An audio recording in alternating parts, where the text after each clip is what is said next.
नमस्कार. श्री ब्रह्मचैतन्य महाराज गोंदवलेकर प्रवचन. आज 26 एप्रिल.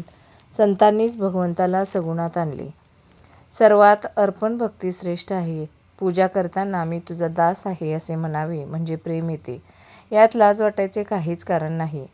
आधी भगवंताचे दास व्हावे आणि मग पूजा करावी. आम्ही इतर कित्येकांचे दास होतो आणि इतक्यातून उरेल तेव्हा भगवंताचे दास होणार. मग पूजेत अर्पण भक्ती कशी येणार? आपल्याला जे जे आवडते ते ते मनाने भगवंताला अर्पण करावे.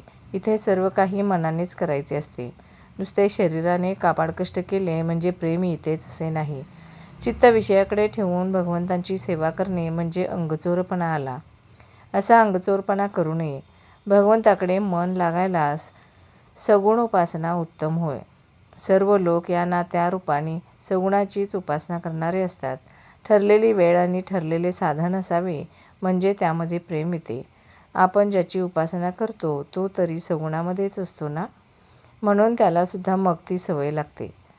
आपण ज्या मूर्तीची उपासना करतो त्या मूर्तीमध्ये तेज वाढत असते.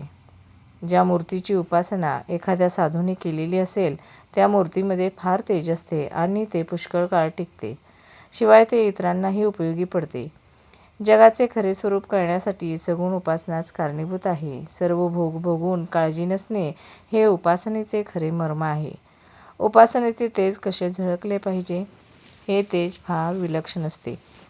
पैशाचे किंवा विद्वत्तेचे तेज जितके नसते, ज्याच्या मागे उपासनेचा जोर आहे तोच जगात खरे काम करतो. एक बाई डोळे झाकून बसली म्हणजे तिला एक देवी दिसे. त्या बाईशी देवी बोलत असे आणि प्रपंचातल्या वगैरे गोष्टी कशा कराव्यात हे सांगत असे. परंतु बाईने ध्यान करणे सोडून दिल्याने तिला देवी दिसणे बंद झाले. तसेच एक मुलगा डोळे झाकून बसला म्हणजे त्याला पांढरी दाढी असलेला एक साधू दिसे. कसे वागावे, काय करावे वगैरे सर्व गोष्टी तो त्या मुलाला सांगत असे. परंतु मुलाने ध्यान करणे सोडून दिले आणि तो दाढीवाला दिसेनासा झाला. या गोष्टीचा अर्थ असा की आपल्याला सांभाळणाऱ्या शक्ती आपल्या मागे असतात. त्यांची उपासना आपण सोडू नये. भगवंताला सगुणामध्ये आणला हा संतांचा आपल्यावर फार मोठा उपकार आहे. संतांनी आपल्याला सांगितले की ही दृश्यमूर्ती तुझी आहे. तुला हव्या असणाऱ्या सर्व वस्तू देणारा भगवंत तोच आहे. ही जाणीव आणि कल्पना आपल्या ठिकाणी वाढत गेली तर त्यामुळे भगवंत दाता आहे ही जाणीव उत्पन्न होईल.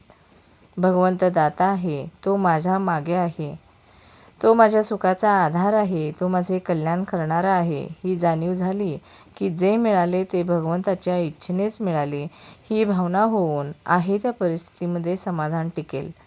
आनंदरूप परमात्मा मिळवण्यासाठी सगुणोपासना पाहिजे. धन्यवाद.